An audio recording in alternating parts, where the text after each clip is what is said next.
Hey, what's up, guys? Welcome back to another lyric discussion stream. This is a live stream, so we're going to be interacting with chat here to try to figure out what's going on with these lyrics.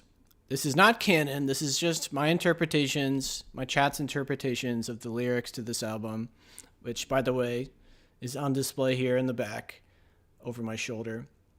This is my favorite album of 2021 currently that I've heard. I love this album.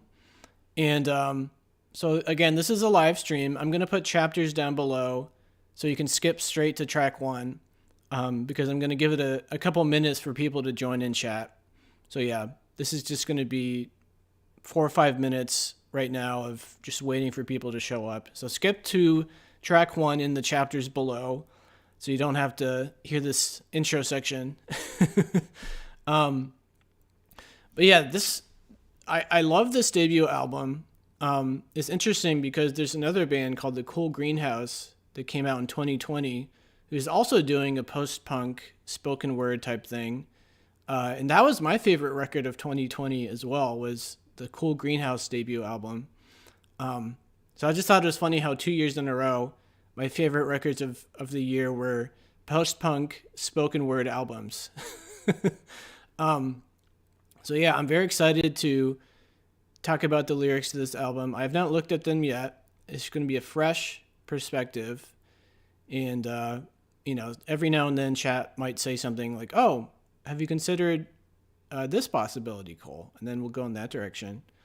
So yeah, this should be fun. Should be 2 to 3 hours, maybe more. I'm going to try to keep it not too long.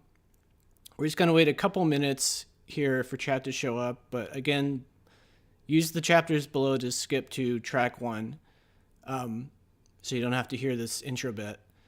I'm just rambling on at the moment.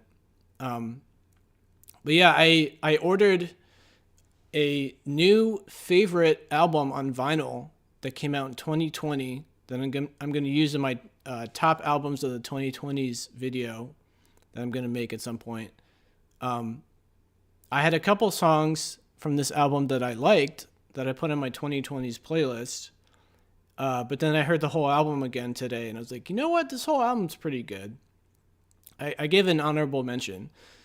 So you're like, Cole, what's the album? Well, it's Jetstream Pony by Jetstream Pony from 2020. Really cool dream pop, shoegazy, indie pop type stuff. Currently, it's an honorable mention on my website, which all that means is it's like a 6 or a 7 out of 10, which doesn't sound like a good score, but it's a good score the way I do things. So, I try to be very picky. But yeah, so we are going to wait one more minute here, and then we're going to launch straight into talking about the lyrics on this album. There's 12 songs, and who knows how many lyrics are in each song. Some songs might take a long time to talk about. So others might take not very long. So we'll see. But yeah, there's a couple people viewing at the moment, and I have to do my daily ritual, guys. I have to bless you all with the greatest sound in the universe. Are you ready? Oh my goodness. I love it. I'm running out of cherry Coke too. I'm like halfway done through my box. Okay. This is the start of the lyric discussion. We've got 12 tracks on this album. We're going to be interacting with chat. If they have any opinions on the song, I'll check it out and we'll think about it together. But this is track one. Let me bring it up on screen. Let me get my visuals going here. Okay. So we've got that going. And again, that's the album right there on the left here over my shoulder. Not my favorite album cover in the world, but it's a great album. What's up, Leanne? Leanne said I decided not to come. That's the little in-joke we have. Okay. Track one. Scratchcard, Lanyard, one of my favorites from this album. Let's check it out here. Gotta wait for the website to clear up. This is not my favorite website for lyrics, but they have the most lyrics, so I gotta deal with it. Okay. Verse 1 of Scratchcard Lanyard. Many years have passed, but you're still charming. Rose falling and exploding. You can't save the world on your own, I guess. Don't send me it. You keep it. You keep it. Ooh.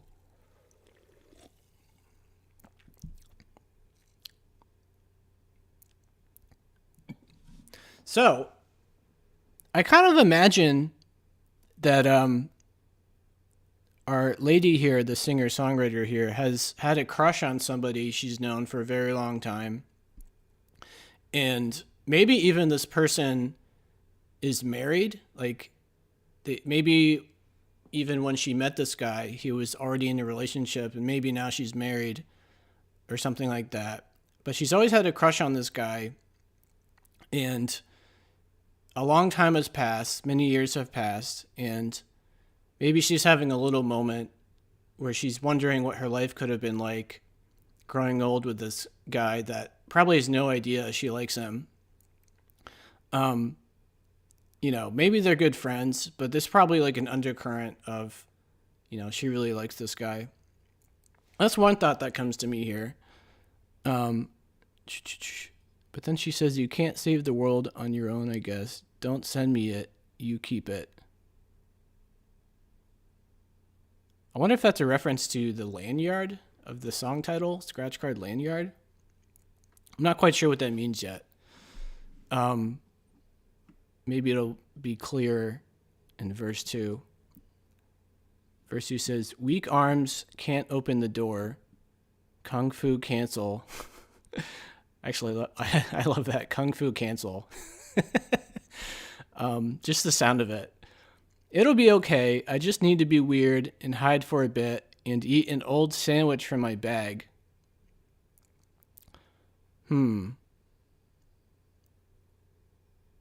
This is a strange song already. What's up, Martin? AKA That Is Entertainment. How you doing, man? We're on verse 2 here of track 1. It's a very strange song. I'm struggling a little bit to understand what she's talking about here. At first, it seemed like on verse 1 she was she's older now and she's thinking about this guy she knows that she's had a crush on forever, and he probably has no idea, and so it's interesting. I think in my own life, I don't really. I'm not friends with anybody that I have a crush on. I don't know if I can handle that. I don't know if I can handle being friends with somebody that I have a huge crush on. I just feel like that would be too much for me. It would just be, I guess maybe time heals that and you just get over it eventually. But in my own life, I've never been tested where, I've known someone for 10 years, let's say, and this whole time I just look at them as like they're the most beautiful, charming, amazing woman ever, and oh my god, I can't wait till she breaks up with her boyfriend or divorces her husband. It sounds like she's being cute in this verse, though. She's being cute and weird, she says, right? She says, weak arms can't open the door. So maybe they are at a theme park, right? Because it's called Scratchcard Lanyard. So maybe she's at a theme park with this guy, and they're having this cute moment where like she can't open the door because she's very skinny. So the guy, her crush, opens it for them, and so she feels embarrassed by that. So she does something silly. She says, I just need to be weird and hide for a bit and eat an old sandwich from my bag. So they're having this kind of cute moment together. It's the classic thing where the woman can't open the jar or open the door or whatever it is, so the man has to do it because the man's stronger. It's kind of the idea it makes me think of. But let's keep going to the pre-chorus. I've come here to make a ceramic shoe, and I've come to smash what you made. I've come to learn how to mingle. I've come to learn how to dance. I've come to join the knitting circle. I've come to hand weave my own bunk bed ladder in a few short sessions. Um, hmm. It sounds like she's trying desperately to make friends or to socialize. It sounds like she's kind of a strange woman. She's probably introverted. She's probably getting older and she's having a really hard time meeting anybody because she's probably working all the time. And it's probably one of those situations where the people she works with are not clicking with her. They're not on the same wavelength. So she's like trying all these random things that she probably doesn't even enjoy just to hopefully find somebody that she can connect to, either like date or just a friend, right? Or both. She's learning how to dance, she's knitting, she's doing pottery, I guess. She's I've come here to learn how to mingle, so maybe she's at a party or a bar or something. It just sounds like she's very lonely, as we can all get sometimes. I'm very introverted, so I don't really go out ever, especially now that I stream all the time. So this is something I think about sometimes is, maybe I should join yoga or some sort of artistic class, some sort of art class, just to like meet people my age and be out in the world and network and make friends maybe, or meet a girl maybe. So it sounds like she went to this theme park with her old crush and they were having these cute, silly moments together. And maybe now in the pre-chorus, she, it's after the fact and she's kind of discouraged maybe because she had so much fun with her crush, her friend at the theme park, that now she's like desperate to find somebody else who she would also have a crush on, like a new soulmate potential. So she's joining all these clubs or knitting classes, art classes, or whatever, just trying to find somebody to replace. It sounds like she's been thinking about her crush for a very long time. She can't get over him. She's trying to get over him. That's what it sounds like. All right, let's do the chorus. It's a Tokyo bouncy ball. It's an Oslo bouncy ball. It's a Rio de Janeiro bouncy ball filter. I love these mighty oaks, don't you? Do everything and feel nothing. That's my favorite line from this whole song, by the way. When she sings it, it's so good. Sings it. Wristband, theme park, Scratchcard, Lanyard. Do everything and feel nothing. I love that. Oh, hello, Mark Richer. How you doing? So I love this one line in particular, do everything and feel nothing. It's such a great chorus. And I can totally relate to it because in verse 2, she's talking about, trying to not be so introverted, joining all these clubs, doing yoga, making pottery, knitting, becoming a serial joiner and trying to live life and socialize. But she's doing all these things and she feels nothing. And she feels nothing because she doesn't actually like these activities, right? I can totally relate to that. Where like, the stuff I really want to do is pretty lonely, right? I like to be in my apartment and research music and think about music or research movies or video games and just, the stuff I like to do is not very social. And so when I force myself to try to join all these clubs and classes and stuff, I kind of agree with her. Where like, I'm doing all these things, but I don't feel anything because I don't actually like it, right? I'm just doing it because I feel like I have to do it.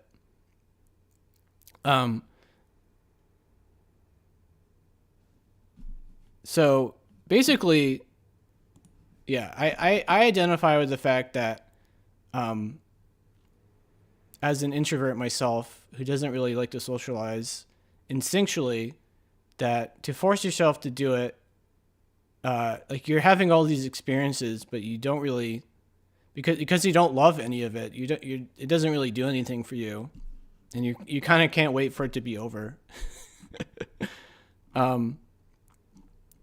Let's keep going though. Wait, there's another verse too? I guess this is verse 3. Anyways, verse 3. Pat dad on the head. All right, you loud big excuse me. All right, you big loudmouth. And thanks very much for the Twix. I think of myself as a hardy banana with that waxy surface and the small delicate flowers.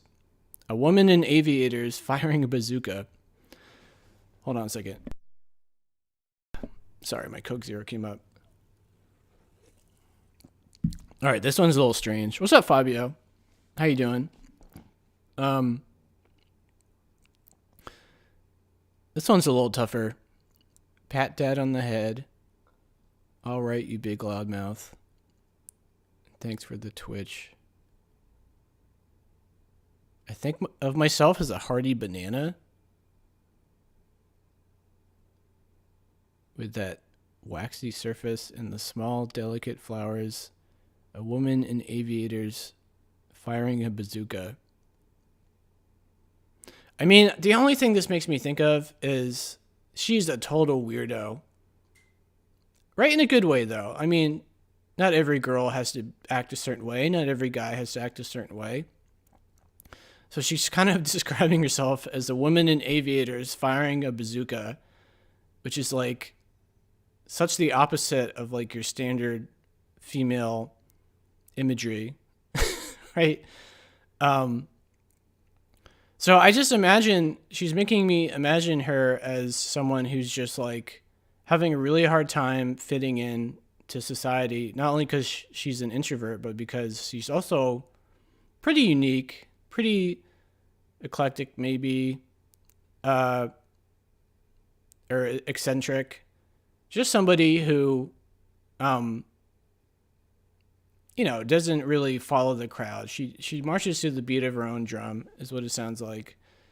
And she just can't seem to find other people like her, is maybe what it sounds like. She's doing all these things, going to all these clubs, doing all these things she doesn't really like just because she's trying to meet other people. But what she's really trying to do is meet people like her who don't seem to exist, or there's not very many of them. I definitely identify with this. Like in my own life, as one example, I've said this before, where I just can't seem to find anybody like me in terms of music, in the sense of like the people I've met in real life don't really care about discovering new music that much. I mean, they like music, they have music they like, but they're not terribly interested in like trying to find new music a lot, which to me is like, I'm always trying to find my next favorite song. So that's just one small way that I kind of understand what she's talking about. We're like, I mean, I'm not a super weirdo guy. I wouldn't describe myself like that, but maybe she's very artsy or very, just like I said, eccentric or whatever. And she just can't seem to find anybody like her who's on her wavelength. So that's what this makes me think of. All right, the outrow is different. Let's see what the outrow says. You seem really together. You've got a new coat, new hair. Well, I'll tell you one thing. You've got it coming. One day you're gonna get it.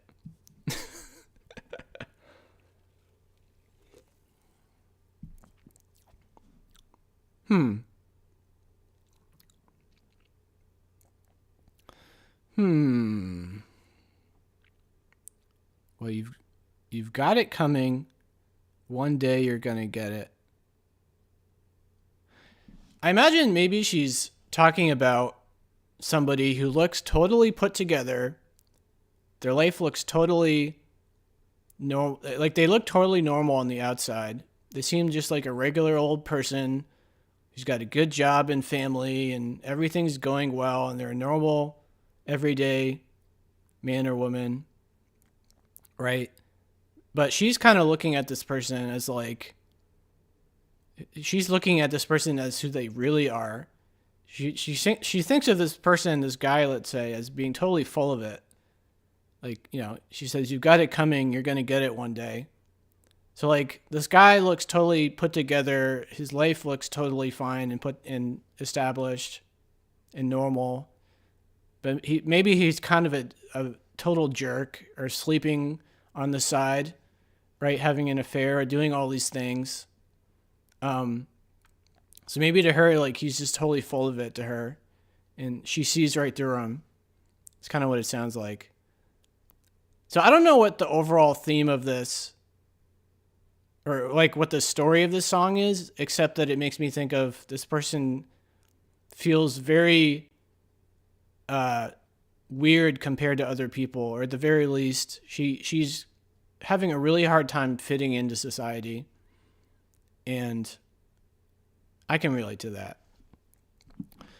So anyways, let's move on to track 2 here.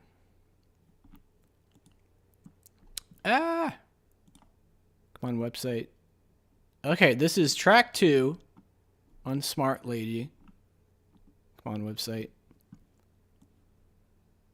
Okay, let me get my sip of Coke. All right, verse 1. Don't cry, just drive. Good luck, band. What have you been doing? All right, well, let's think about that for a moment.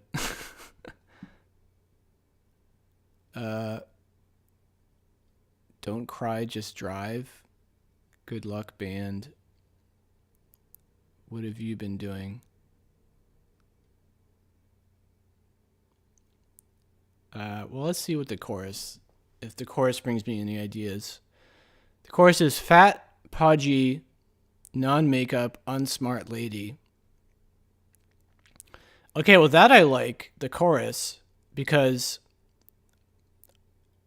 it makes me think of the unfortunate reality where women, for example, or men who, let's take a woman. So a woman who, you know, is kind of fat, you know, doesn't go to the gym. They're kind of fat, kind of overweight. They don't really put on makeup. They don't do their hair very prettily. The unfortunate reality is a lot of people look at people like that and assume that they must be stupid or that they don't have their life together, right? It's like, it's all about the appearance. Everybody's appearance says something about them to other people, whether it's true or not, right? So you've got this woman, let's say, who's overweight, has no makeup on, and, you know, instinctually, a lot of people in society would assume that she's, you know, not got her life together and probably isn't even that smart. Which is, I mean, frankly, that's just kind of how it goes, in the sense of like, you know, I wish that wasn't true, but most people, they judge a book by its cover. They're not going to just talk to you and figure out what the deal is, right? I'm sure if they talk to this woman, as an example, she is very smart and she's really funny and she's cool and she's interested in a lot of fun things and interesting things. But we, you know, there's so many people, and especially now we live in a world of social media and Instagram where it's all about the looks. It's all about the marketing. It's all about marketing yourself. So, you know, the way you market yourself in real life is how you present yourself, right? I mean, if I were to come on this stream with like dyed hair, super long dyed hair and like tattoos everywhere, and some like strange torn band tee, right? You'd have like a certain image of me. You probably think, oh, Cole does drugs or drinks or both. I bet you if I look like that, if I had like dyed hair and tattoos and like a cool torn band tee or something like that, you'd probably think I do drugs as an example, right? So that's kind of what this chorus is making me think of. I couldn't really think of anything for verse 1, frankly. I don't know what she's talking about on verse 1, but this chorus is interesting. I think that's pretty much the case where whether well, so another way to think about it is maybe some people don't even realize what their presentation is signaling to other people. You know, in my opinion, your presentation is almost everything. Because, like, imagine if I showed up with a suit and tie and I have my hair nice and short and combed and freshly trimmed, right? You'd probably think, oh, this guy's like a successful businessman or lawyer or something, right? I mean, it's like what con men do, is they know exactly how to present themselves, and they know what they need to do to present themselves in a certain way to gain your confidence, right? So like, yeah. Martin says, people do judge too fast. I mean, all you've got, like, we all do this though, for better or worse. Like, you see someone, you've never seen them before. You see how they look, you know, what they're wearing, how their hair looks. Are they muscular, skinny, overweight? You see how their body moves. Like, are they moving in a weird way, which might imply they're on drugs or something? You know, I'm just saying that, like, you may think that you're coming off a certain way, but in reality you're not. It's just something to think about. All right, the verses in this song, I don't know what she's talking about here. Verse 2 says, call Ronnie. What have you been up to? Cool, yeah. All right, I'm not getting anything from these verses. Not yet. Hold on. Verse 3, if you like a girl, be nice. It's not rocket science. A tanned foot squeezed, hopefully, into a short boot. A Carrie Bog pony. I mean, that's pretty straightforward. If you like a girl, be nice. It's not rocket science. Well, it's interesting because, like, I said this on another lyric discussion stream where, as I'm older now, in my 30s, late 30s, I'm not clouded anymore when I am on a date with a girl or just talking to a girl that I'm just talking to a girl. I'm not necessarily trying to date them. Where, as I'm older now, I'm not really thinking about the physical, sexual stuff. I'm just talking to this person. So that was definitely not true when I was around 20, where, like, my mind was clouded. My behavior was clouded with, or my behavior was clouded by the fact that, like, oh man, she's so cute. I've got a crush on her, and, like, I want her to like me. And so I'm so focused on, you know, I put pressure on myself because I want them to like me. And you behave a different way when you've got pressure on yourself. So in other words, what I'm saying is, at my age currently, that pressure isn't really there anymore. Like, I'm not super concerned with, like, I have to say all the right things so she wants to sleep with me. But back in the day, back in when I was 20-ish, I was definitely under self-pressure to impress this person because I totally want to make out with them. But But she says, if you like a girl, be nice. It's not rocket science. But the thing about that is it's so weird to me how there's a lot of guys who can be kind of jerks to girls. And like the joke is like, oh, if he's being an asshole to you, that means he likes you. Which may or may not be true, but maybe that's what, like you see a lot of these girls, especially really good looking girls, dating these total jerks, right? And for some reason, the drama of that for some women is appealing, maybe. I like because this has been happening throughout human history, apparently, right? You've got these kind of like Chad jerky men dating these beautiful women, and the women are like complaining about how he's such a jerk. And it's like, well, I guess the drama of it all is appealing.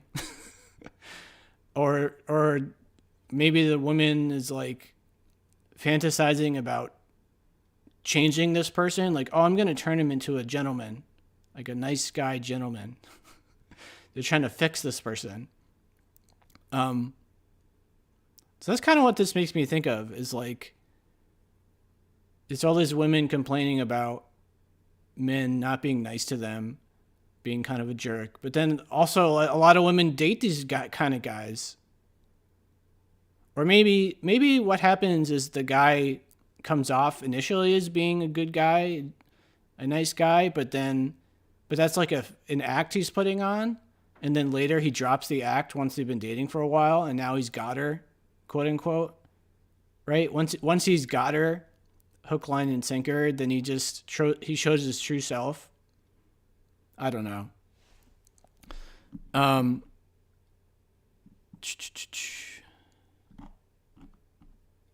guess that's the end of the song. It's kind of a weird song. Made me think of a few things though. But anyways, let me get my sip. All right, let's do track 3, Strong Feelings, another favorite of mine. Okay, 1 second. Okay, verse 1, I guess. Just an emo dead stuff collector. Things come to the brain. Let's look at the geophys. Let's wait for the results of the geophys. What's geophys? Just an emo dead stuff collector. Things come to the brain. I spent $17 on mushrooms for you because I'm silly. This is another reference to her being very strange, and I guess artsy, introverted, artsy, strange, taking drugs, I guess.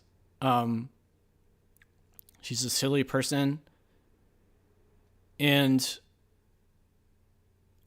you know, I'm not like her in that kind of way. Like, I'm just a loner introvert. I wouldn't consider myself to be a very weird guy or a very artsy guy, right? I mean, I've been watching these Amoeba What's in My Bag videos on YouTube where like famous bands and artists pick out albums to talk about on the show. And a lot of these artists, you know, they have like a very artsy look about them that like, I don't even know how they got the idea for it. You know, like the way they do their hair or like their tattoos or whatever. I don't have any of that going on for myself. So here you've got this woman, the singer, who's just a very weird person. And just like trying to desperately find anybody who's also weird.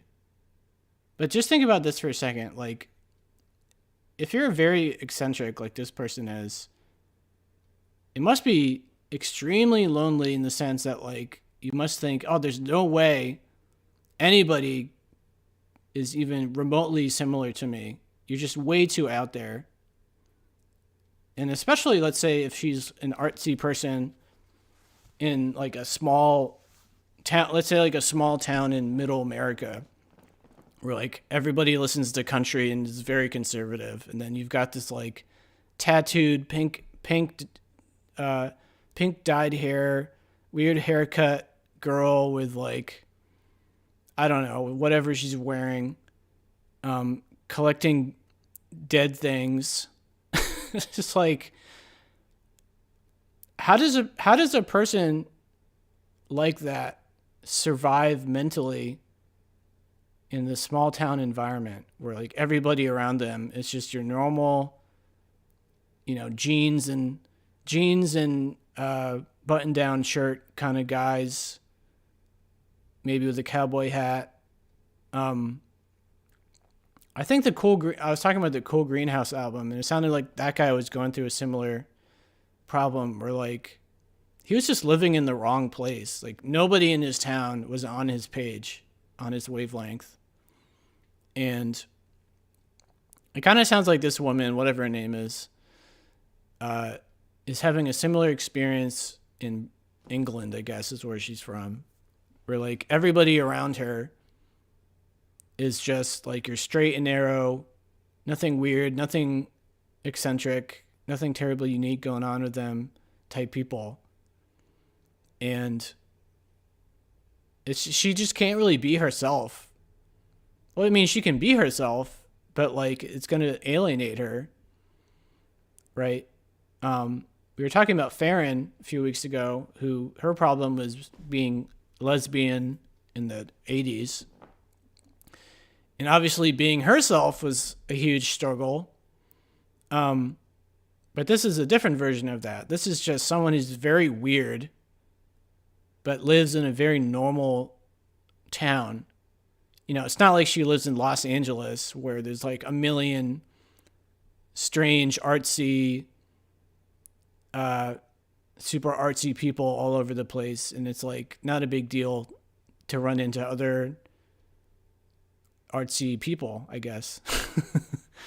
So that's what this makes me think of. One second. All right, let's check this out. I just want to tell you I've got scabs on my head. It's useless to live. I've been thinking about eating that hot dog for hours. Kiss me, letting you only when we must, while someone holds the door, too much to ask about, so don't ask. This is a tough one.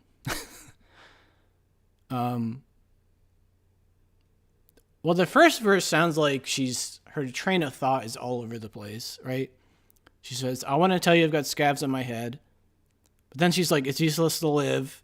But then she's like, I've been thinking about eating that hot dog for hours. It's like her brain is just all over the place. Right? Like, what the heck she's probably talking to some guy, and this guy's like, what the heck is she talking about? Like, imagine her being on a first date with this guy, and she's just talking about all these random things in sequence, and the guy's like, he's probably like creeped out. He's like, okay.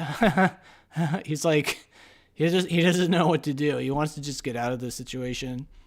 It kind of sounds like they're on a date, right? Because she says, kiss me, letting you only when we must, while someone holds the door, too much to ask about, so don't ask.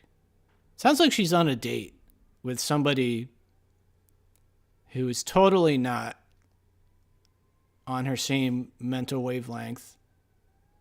And he's probably getting really weirded out. And maybe she wants to kiss, like maybe this guy is pretty good looking and she wants to kiss him. Or she wants him to kiss her, but he's not really into her. He's just like weirded out by this girl. Like, I think I've had a date like this once where, it was like a dating app thing and she looked really cute and artsy. I like artsy girls. But then I went on a date with this girl and she was just like, it's just kind of like the first verse where like her thoughts are all over the place and she's very spontaneous, and I'm like, I couldn't keep up with it. And I was just, I I went from being like, oh, she's really cute, I want to kiss her, to I kind of want this to be over with and I want to go home and watch TV. That's what this makes me think of. All right, I'm looking for new words. Okay. My only ambition in life is to grip the roots of your hair. You just want to be liked. All right, well, that's a very sad statement. You just want to be liked. That hits me deep to the core. It's very simple, but so true. Right? You want to be able to be yourself authentically. You don't want to have to succumb to the pressure of your environment and change who you are based on your environment. I mean, obviously, sometimes you have to because it's maybe your job, right? At work, you probably have to. But like when you're not at work, you want to be able to be your authentic self. And it's so nice to be your authentic self and to be liked for being that, right? Because I know a problem I've had for most of my life is I want, my way of trying to make friends was trying to please everybody. I was trying to like read the room and figure out how to behave based off of my read of the room and the people in the room instead of just being myself. And so I came off, inauthentically, and, they didn't like me. But also, I can't keep that up forever, right? Excuse me one second. Sorry. You can't keep that charade up forever, right? Of maybe you act like someone, you don't act like yourself, you act like someone else to try to please other people, and then you do please those other people. Well, now you've got to pretend to be that other person from now on, because that's who they decided they liked. So you're not being your authentic self. And over time, it might really get to you that like, man, they don't like me. They like the show I put on. So I really connect with that line. You just want to be liked. You want to be who you are and be liked for who you are. But let's keep going. She says, tin glazed earthenware, flower brick painted in blue, on the sloping edge of vase of flowers, on the front a Chinese landscape, on the sides figurines in a Dutch landscape. It's Europe. Well, that just kind of sounds like they're in an antique store. They're on a date, and she wants to look at this antique store, and he's probably bored to tears. And she's looking at all this cool stuff and thinking of Europe and all these things. And he's probably just tagging along because he doesn't want to be rude and just leave her after 10 minutes. He's probably like, okay, I'll leave in 2 hours, and like, oh, nice to meet you. I got to get back home and do some work. So like, that's kind of what I'm imagining here is she's like taking him into this weird antique shop. So anyways, let's keep going here.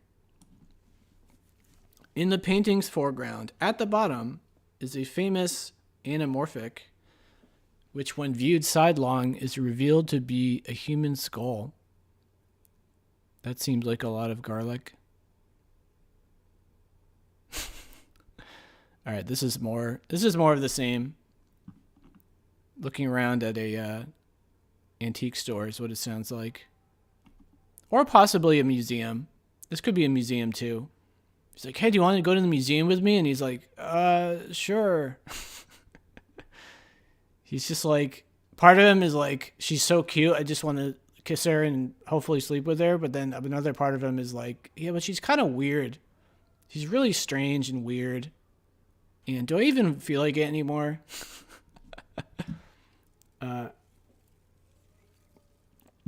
That's kind of what this song means to me. She's just a very strange woman. she's authentically very artsy and kind of strange and unusual. And she can't fit in. She can't find a boyfriend who's on the same page. She can't find even a friend who's on the same page. So this poor person. Let's keep going though. Track 4 is Leafy. 1 second. All right, track 4, Leafy. First one. It's my playground. Black skirt, shoes and trainers. Shane has joined the chat. It was chucking it down when I stepped out. It's not now. Come on then, Carl and Terry.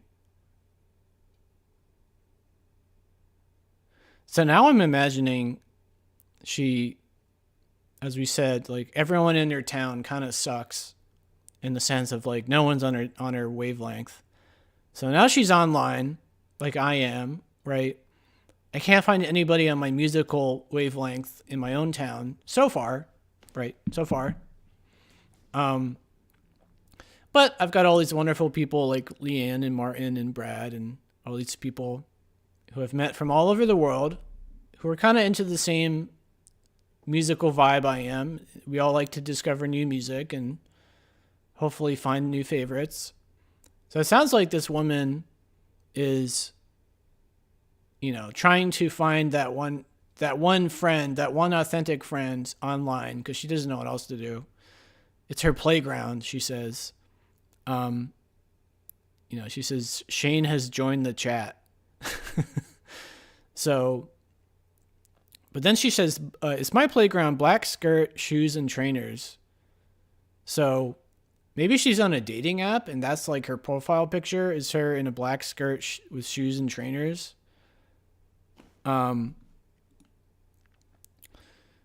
So maybe this is not just like a friend thing. Maybe this is her on a dating app.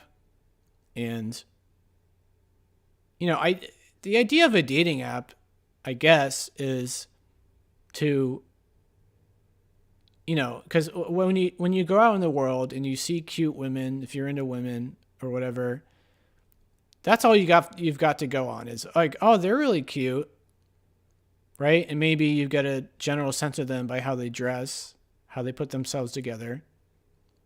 But the idea of a dating app, right, is to dig a little bit further into like their interests, because people will say like, oh, I'm really into music, or like I'm really into vacationing, or I'm really into hiking, or whatever they say.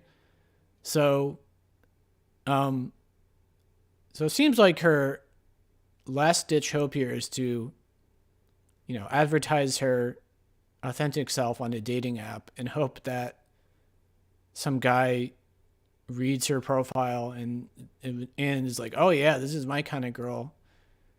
So let's see how this goes. She says, are there llama plushies here in this shop? She's definitely in a league of her own. So just stream. Sick of that shit. So just stream. This is a bit of a strange verse. Are there llama plushies here in this shop? She's definitely in a league of her own. Is she talking about herself? So just stream. Sick of that shit. Not sure what she's saying here. Unless she's an OnlyFans girl.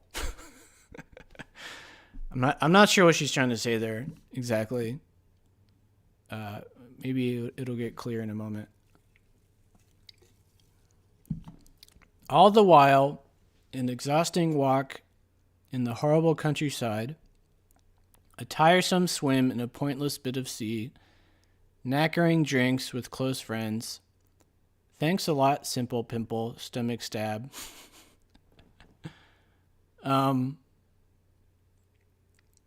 This just sounds like it sounds like the other song where she's doing all these activities with other people that she really hates, that she thinks is stupid, probably. she only does them because she doesn't want to be alone. She doesn't want to be just a total loner. Um, right? Or maybe she's extroverted, but she's so weird that uh what am I trying to say? I mean, you can be really weird and extroverted, but it just sounds like maybe nobody in her town likes to do what she's interested in doing. So she's forced to do all these things she hates, like walking in the countryside or swimming. So I guess she hates swimming. Um, she doesn't like to drink with her friends. Maybe is what it sounds like. Uh, she doesn't like to drink with her friends. That's pretty depressing. That's like, isn't that like one of the few things people in general like? I mean, I'm not the kind of guy to like always go to the bar every weekend, but like, having drinks with close friends is always something I look forward to. But this person is basically telling me that every normal thing that people do together, she doesn't like. So now I'm kind of thinking like, well, what does she like? She's complaining about walking in the countryside, which sounds kind of cool. She's complaining about swimming in the sea. She's complaining about drinking with her friends. So now I'm like, what do you like? I mean, geez Louise. Like now I'm just kind of like annoyed with this person. Right? We've heard about her complaining about nobody gets me and I hate doing all these things and I hate joining all these clubs. I don't even have fun. Right? She said, I do everything and I feel nothing. It's like, okay, well, what do you like to do? I mean, geez Louise, lady. That's what this has got me thinking of is she's a complainer. Right? Maybe she doesn't even realize she sounds like a total complainer. So it's one thing to be eccentric and wanting to find other people like you, but there's a lot of complaining going on, which I can't get behind. Let's keep going. What are the things that you have to clear out? Baking powder, big jar of mayonnaise. What about all the uneaten sausages? Clean the fat out of the grill pan. This is the hardest thing I've ever had to do now. Well, this sounds like your typical woman trying to go on a diet so she's more appealing to men situation. Right? Like what are the bad things I have to clear out? So I guess baking powder because she likes to bake tasty things like cake or whatever. I guess no more mayonnaise. She's cleaning. No more sausages. I mean, that could be a little debatable that that's what she's talking about here, but let's say she is. So, I mean, it sounds like in the other song, she was saying how she doesn't do her makeup. She's a little fat and, she's sick of the fact that that people treat her differently because she's fat. She doesn't put makeup on, right? She thinks that people think she's an unsmart lady. It was track 2. So maybe even part of her life is like, oh, people don't like me because I'm fat, and okay, fine, I'll go on a diet. And she's like having a moment in her kitchen where she's like getting rid of everything bad, and she'll probably, that probably won't last. But yeah, she says this is the hardest thing I've ever had to do now, because she's not the kind of person who wants to adhere to everyone's standards. She just wants to be herself and be liked. So I guess this woman is an unliked fat lady who doesn't do her makeup. I suppose. One second. Sorry, my Coke. Okay. Let's see. All right. Trying not to think about all the memories. Remember when you had to take these pills? Maybe I just need someone. Well, I like that thought because I imagine she's taking like antidepressants because she's depressed. But she's thinking about it like, well, maybe I'm just depressed because I'm single, right? Or has no friends. So, it's not the point of a pill to solve these things. It's, a pill can help you, but like the real solution here is to find a boyfriend or friends. So, but she says, try not to think about all the memories. Remember when you had to take these pills. So it's in the future now? But that's a little in question too, because she says, remember when you had to take these pills? But then she says, maybe I just need someone. So the timeline here is a little weird. But in general, I like the idea that, there's a pill for everything, right? And maybe the solution isn't a pill. It's just like, meeting a new friend or something.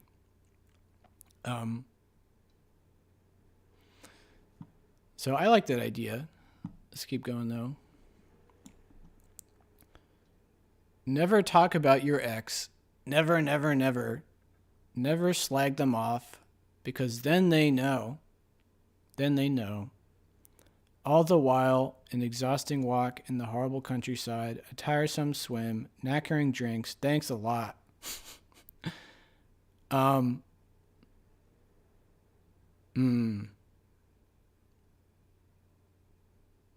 kind of sounds like she's going on all these dates.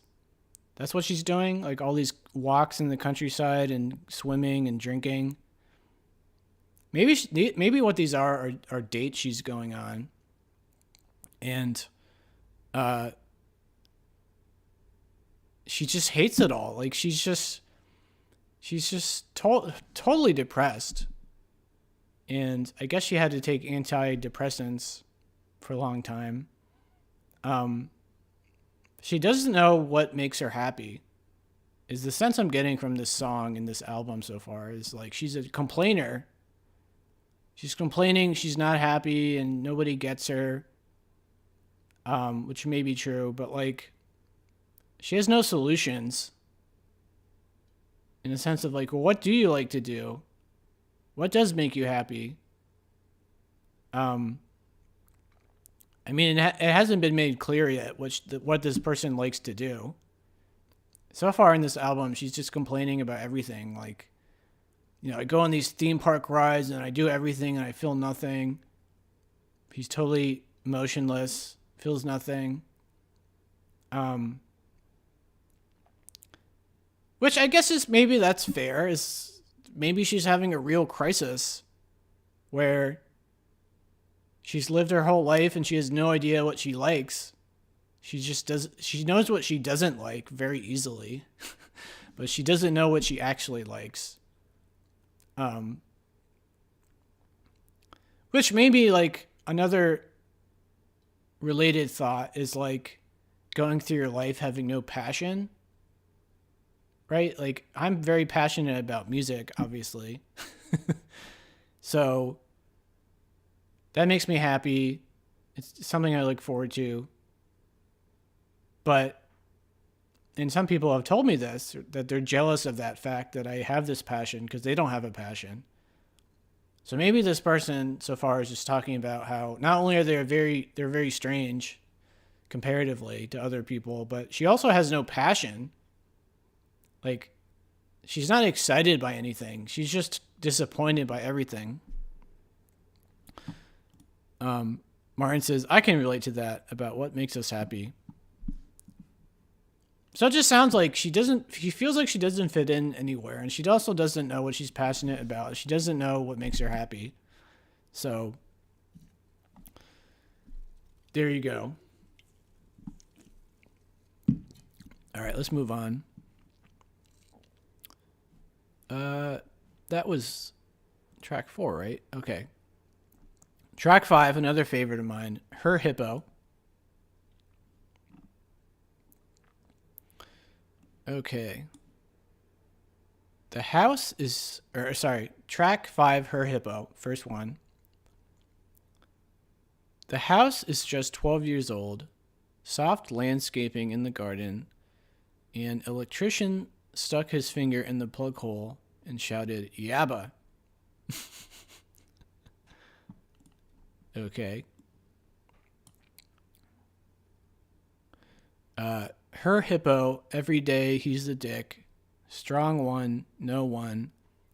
The man above, a name, a word. I get upset in the heat.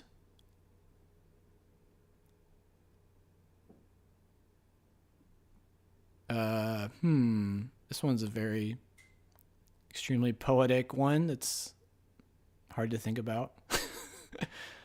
All right. Every day he's a dick. Strong one. No one. The man above. A name, a word. Well, I like this section here. The man above. A name, a word. Because maybe she lives in a very religious community. Like, there's a bunch of them in America, for example. I know she's not in America, but, you know, like the very conservative, small town, religious America towns where God is a very important thing in people's lives. But to her, it's just a word, right? God. There's no significance behind it. It's just like an idea. It's a thought, but it's not a feeling. There's no emotion there. You know, well, she did say, "I do everything and feel nothing," so this isn't a surprise. So this is simply another aspect of her life that just triggers no emotion out of her, no deep feeling, right? She probably lives in a religious, very religious in general community. Maybe her family is. But to her, God is just a word, right? And one second. So, and when God is just a word, which it is for me, by the way, it's another way to feel extremely lonely because you'll never connect with anybody who believes in God on that level, ever. I'm never going to one day wake up and be like, oh yeah, now I'm a devout Catholic and I totally believe in Jesus, right? Like, I'm an atheist. And once you're an atheist, it's like pretty much impossible to not be an atheist, right? I can't make myself believe in God. This is just not going to happen. I doubt it. I mean, I guess maybe there's a 1% chance. So like, maybe she's in a similar situation where like, she's understanding and recognizing that this whole part of maybe her family's life or her community's life is just never going to be a part of her life. Like, it's just not going to happen. And yeah, that's got to be extremely lonely, that feeling. You know, when everybody around you is jazzed up about God and you don't get it, and there's no way you're going to suddenly start believing. I mean, that's like the most lonely feeling ever, right? To be, especially if you're in some small town in America where there's like 10,000 people that live there, and it's like 2 hours to the next hospital, and it's like everybody there goes to church, and maybe you just go because you're supposed to go, and that's what people do there, right? It's a social thing. But you go there and you don't feel anything, and you're just like, you're just there because you feel like you're supposed to be there. Not jealous of that situation. Okay, let's move on. I'm smiling constantly and people constantly step on me.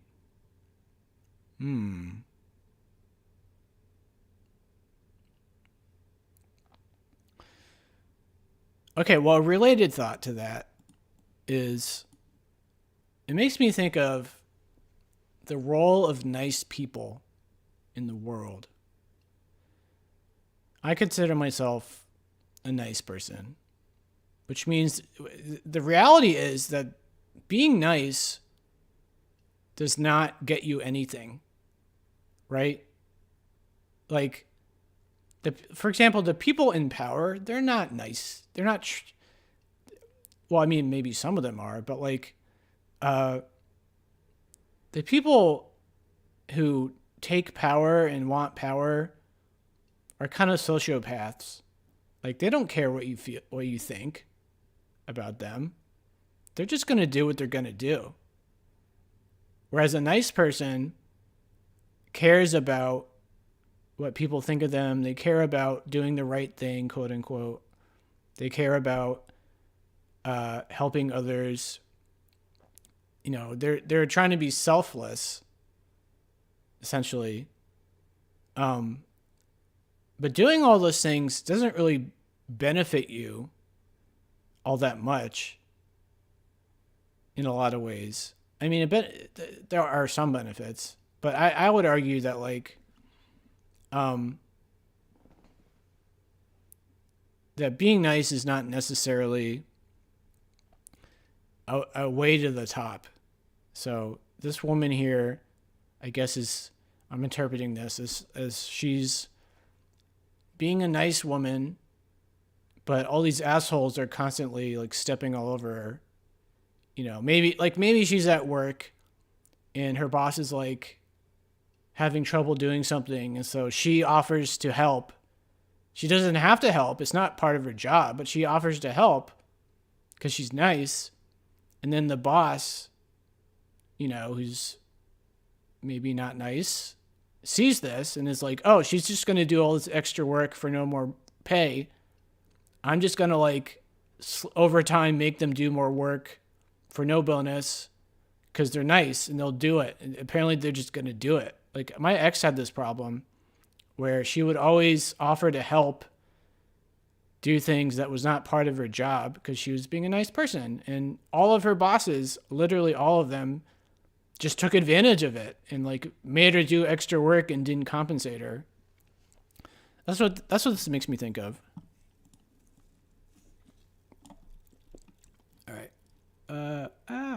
1 second. Gotta get my Coke. Okay. His shadow looms around, a feeling of bees' legs on my face. Safe inside a secret love. Let's run anyway. Mystical Shakespeare shoes. A trapped person screaming. The last thing I looked at in this hand mirror was a human arsehole. Well, Helen's situation has really put all that in the shade now.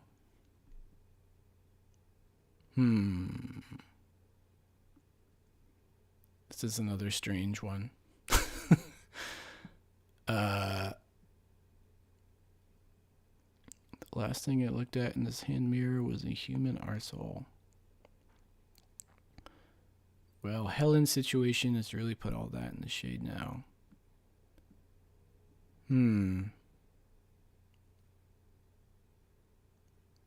Not sure what she's saying here.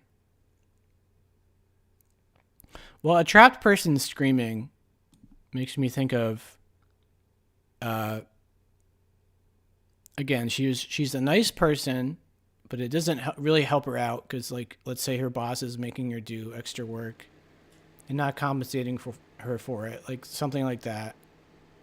She feels trapped in her own body, right? She instinctually will do these things. She's not forcing it. This is just how she is. So, you know, she's just going to be a nice person and do these things. It's just part of who she is. But she feels trapped right? She says, I'm a trapped person screaming. So I imagine her maybe even hating herself because she's recognizing that it's like screwing her over, right? And on the outside, she's smiling and being nice to everybody, but on the inside, she's screaming because she hates how her authentic self is like being abused by the world, even. That's what this makes me think of. Is, I mean, there's probably, there's pros and cons to how she is, and she's focusing on the cons. She's kind of a complainer, I guess, understandably, maybe. So she's, at this moment, it sounds like she's just, she hates who she is because who she is making her life way harder than it is for everybody else, right? Because everybody else in her town is a normal, quote unquote, person who has no trouble socializing and fitting in. She can't fit in, right? She can't fit in. She can't find friends or boyfriends. And she can't, and she's being abused for being nice. So, yeah, she feels like a trapped person. She's screaming on the inside. Let's go here. She says, there he goes. He doesn't care. Mostly angry, scrappy songs. And where does that romantic jealousy come from? Te amo, Manuel. Married then.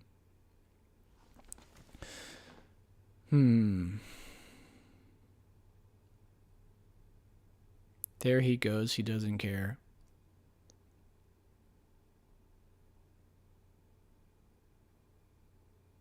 I mean, that could mean a few things.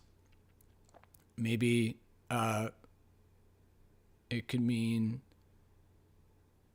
he's cheating on her. He doesn't really care about her that much.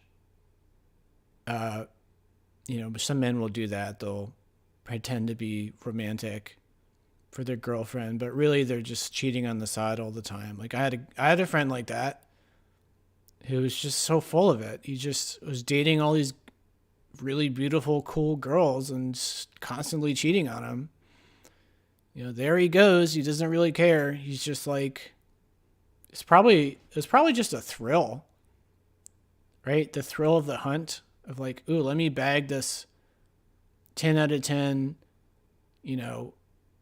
good looking woman who's also got a great job. Oh, okay. Oh, I bagged that one. So now I'm bored. So let me find my next prize. Right.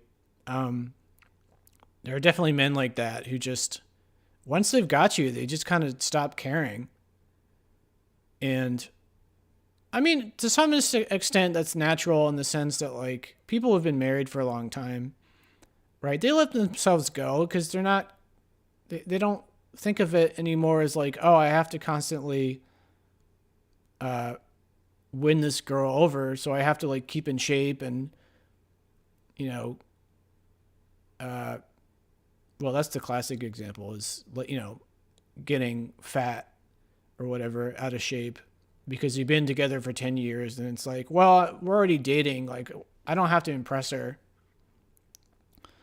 Martin says, sounds like a lucky guy, but it comes with complications. There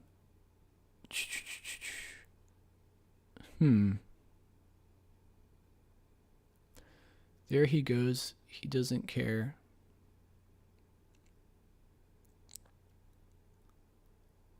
Or maybe even they're dating, but he's not really taking it seriously.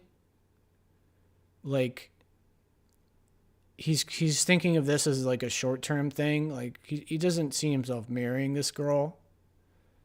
But she's so desperate for any guy to like her that she'll date this guy, even though it's pretty clear that he's not going to put the ring on her, right? So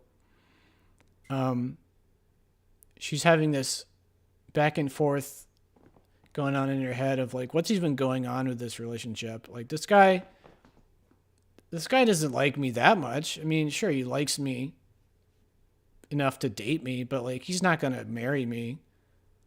And, you know, she's having so much trouble in her life making friends or getting boyfriends that she's like willing to deal with this kind of shitty situation where she'll take what she can get, right?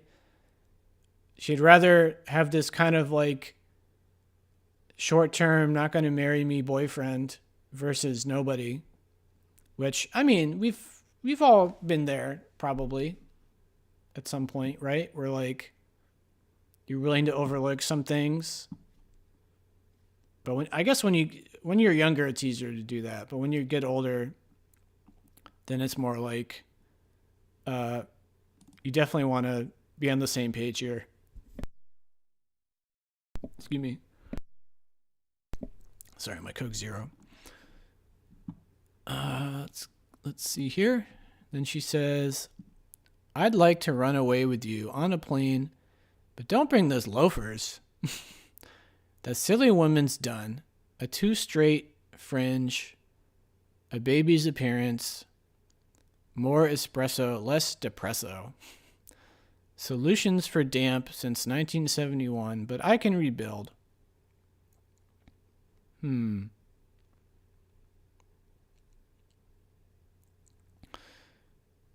me think about this. More espresso, less depresso. I'd like to run away with you, but on a plane, but don't bring those loafers. I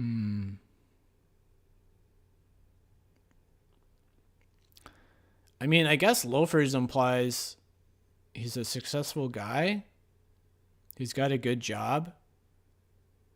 And is like entrenched in his life. And he's not gonna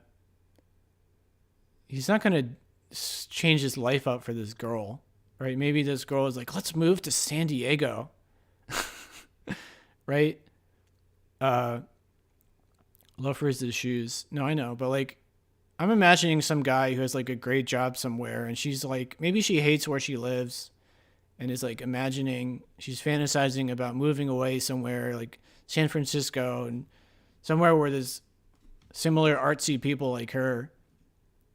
But this guy is never doing that. He's got a good job. He's making money. He's not thinking long term with this girl. He's just having like this short fling with this girl. That's what it makes me think of. I don't think that's what she's talking about, but it makes me think of that, of like, she's kind of being delusional, where she's only with this guy because he said yes, right? He's probably handsome to her, and he was interested to some degree, and so she's just like, running with it. But she also knows deep down this is not going anywhere. So she has all these fantasies about like him, taking her to some part of the world where she can find other people like her. But the imagery is that he's never doing that. He's got this great job. He's probably got friends and family here that he has no interest in leaving. Not for this weird girl that he's like vaguely interested in. Well, I mean, they're together, but like, he's not, like I said, he's not gonna uproot his whole life for her.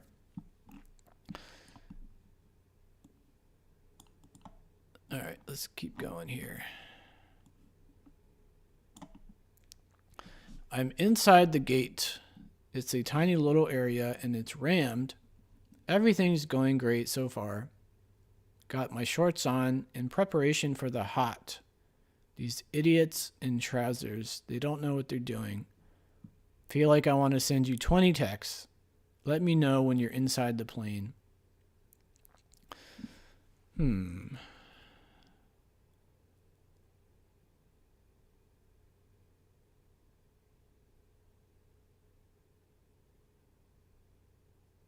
So she's going on vacation.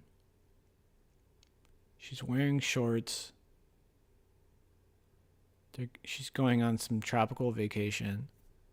Everyone's wearing trousers, though, or pants. So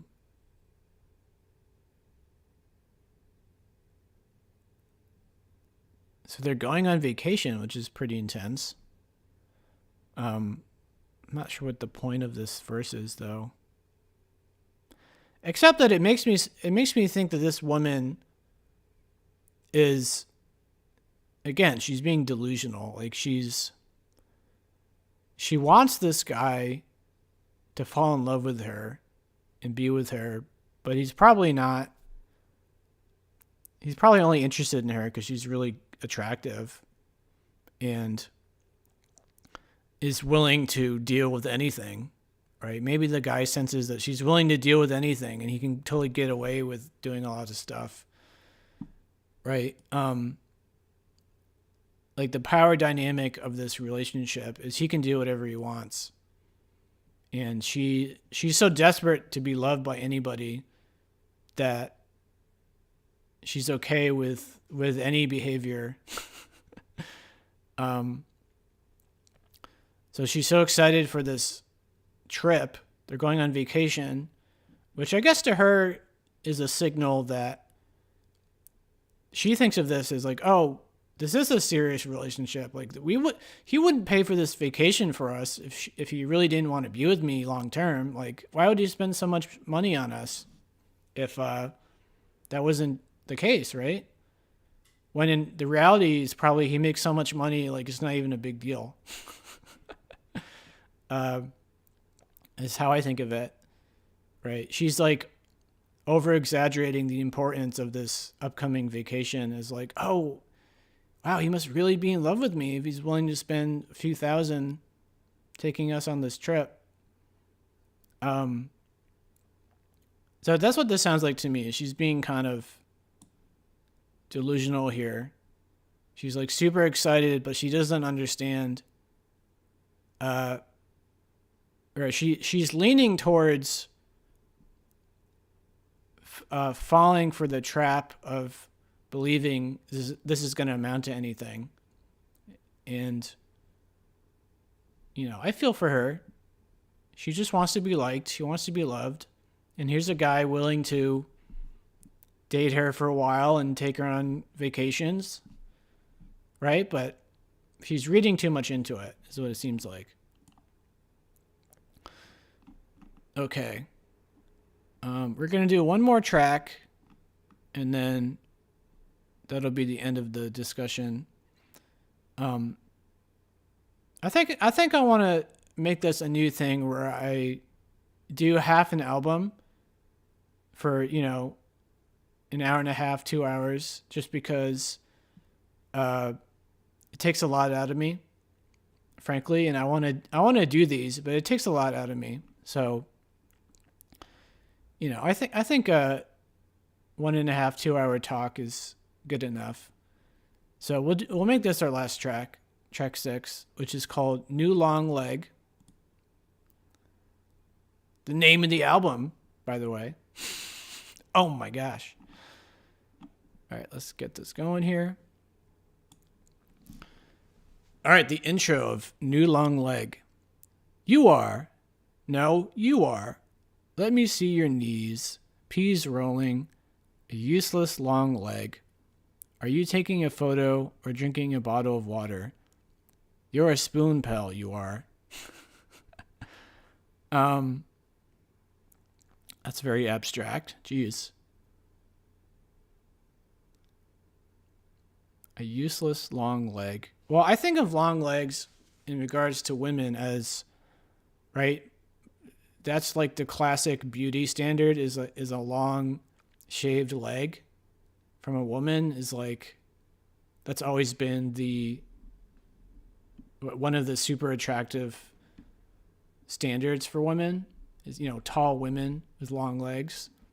But as we discussed earlier, apparently she's kind of fat and doesn't do makeup and maybe doesn't shave her leg.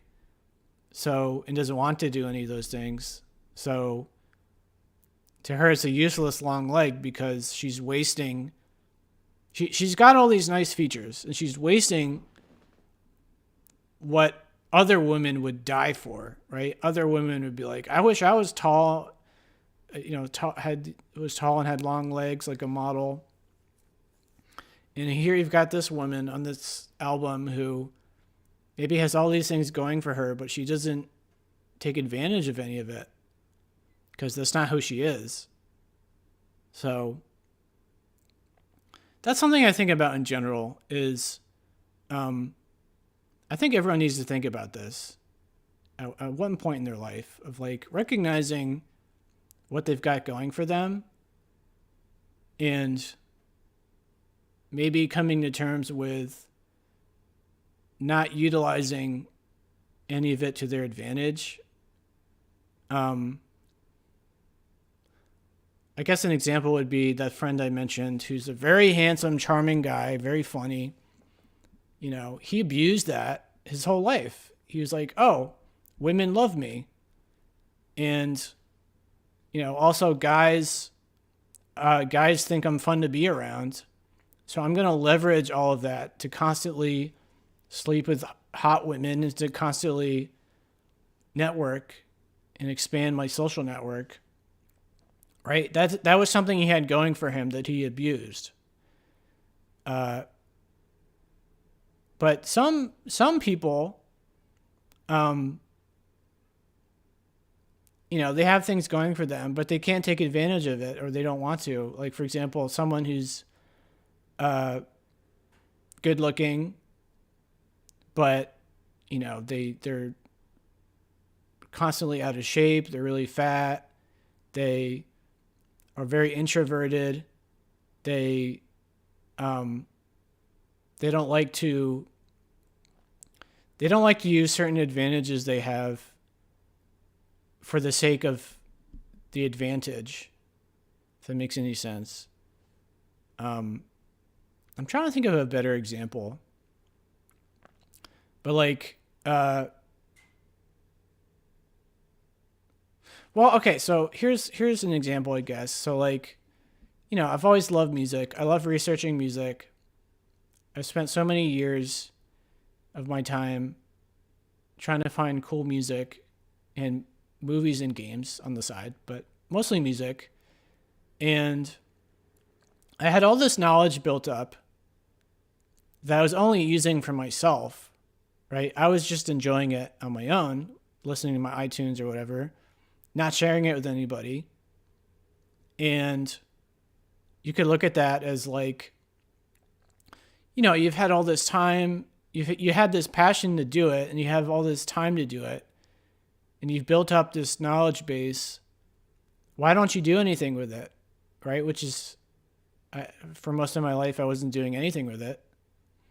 So it was only a couple years ago that I decided, well, maybe other people would be interested in what I found. And so let me start with a blog site where I can just have a database of my favorite finds and tell people about it if I encountered people, if they're interested. And, the next step was, well, let me, make a YouTube channel and talk about my favorite things. And maybe other people would be interested in what I have to say or be interested in what I have to share. And so that's what I mean as an example of most of my life, I had these advantages of having a passion and having the time to pursue a passion, but not really doing anything with it other than enjoying it by myself. So for example, just imagine any researcher, somebody who loves to read about World War II, let's say, they know all about World War II, but they keep it all in their head. That's one way to do it. Another way to do it is to take a guy like that and have him write a book about World War II. And now you've got this amazing, cool book about, some battle in World War II, let's say, that this guy knows everything about.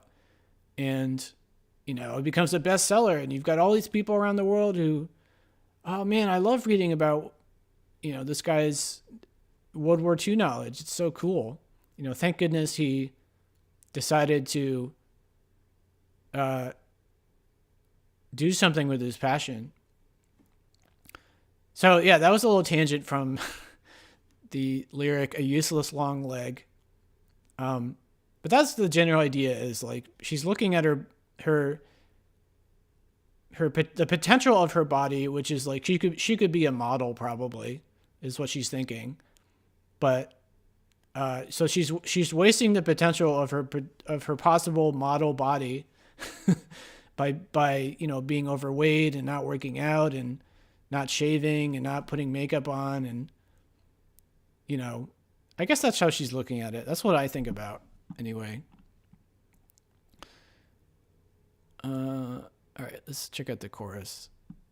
Do do do, don't remember anyone. Sorry. Do do do. I ask you sometimes like this, a useless long leg.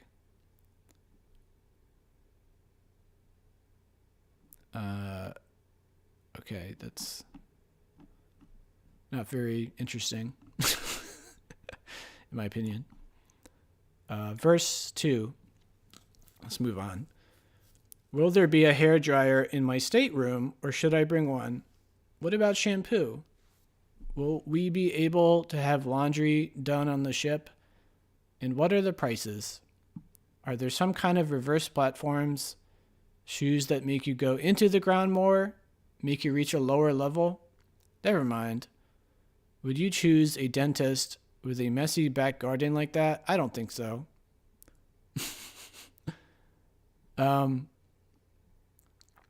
Now it feels like she's really getting delusional. They're going on this cruise. That's what it sounds like. This really fancy cruise. It sounds like she's dating some rich guy who also has a great job and makes a lot of money.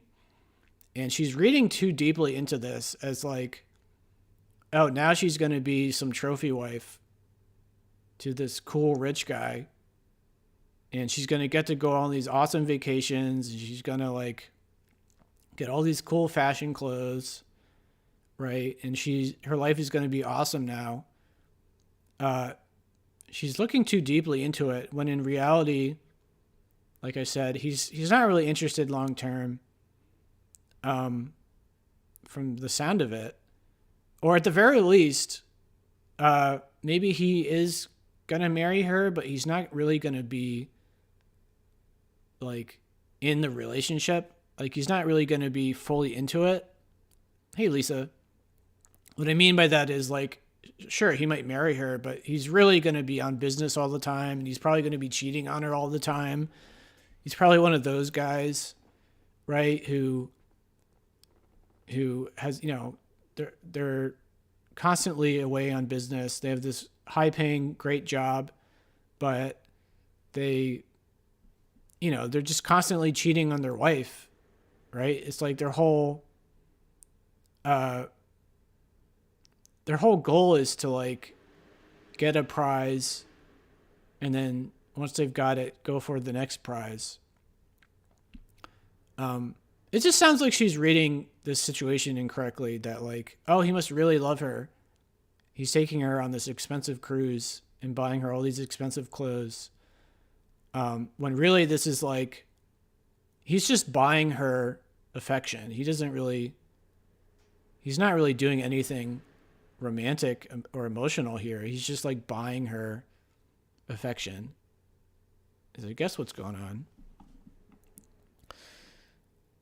All right, the bridge says, sunburnt chin, a raw drawn-on eyebrow. You are a useless long leg. Oh, maybe what's going on here is she's imagining what her life could be like if she actually cared about her body in the sense that like, she's looking at her useless long leg because she's kind of overweight. She doesn't put makeup on. She probably doesn't shave. Like all these typical things, right, that are in beauty magazines or whatever.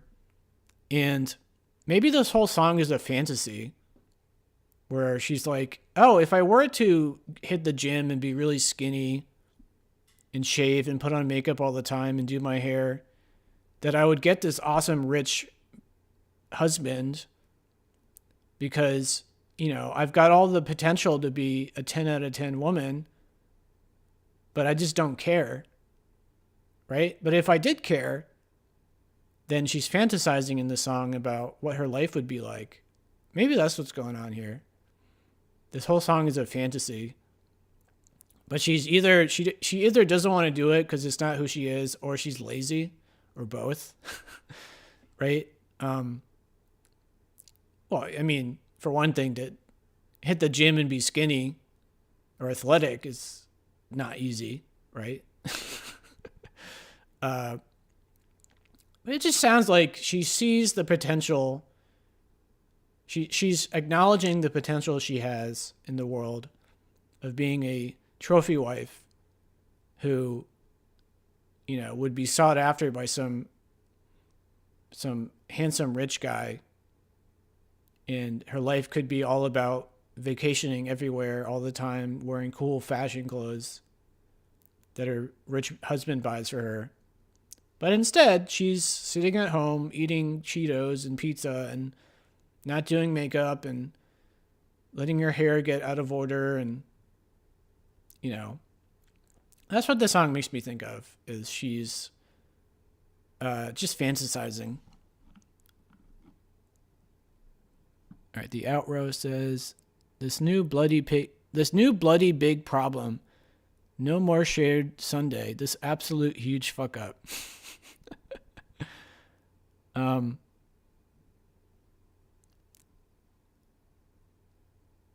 That just makes me think she thinks of herself as a big fuck up, right? She had all these things going for her and she's just a fuck up. So, in my own way, in my own life, I could say like, yeah, Cole, you could hit the gym every morning and be a buff guy and have abs and all these things. And maybe that might attract super hot women in my life or whatever, but I just don't care. Although this is different for a woman because, what does me hitting the gym, getting a six pack and big muscles do for me exactly? I mean, it's different for a woman, right? If you're a woman who's got like the facial features, the bone structure, the long legs, the nice face, right? Then you could, work out, have this amazingly athletic, slim body, do your hair and makeup. Like doing that makes more sense for a woman because, certain kinds of men like that. So if you're trying to find a successful man, then doing that would help tremendously, probably. Lisa says she's like me, I take it. I'm a bigger girl. I don't care. I love myself as I am. Yeah, I mean, I love myself too. But I think the point of this song is she's like imagining her life, what her life could be if she cared about these things more, right? If she worked out, if she did her makeup and all these things, shaved her legs, like what would her life be like if she did all these things?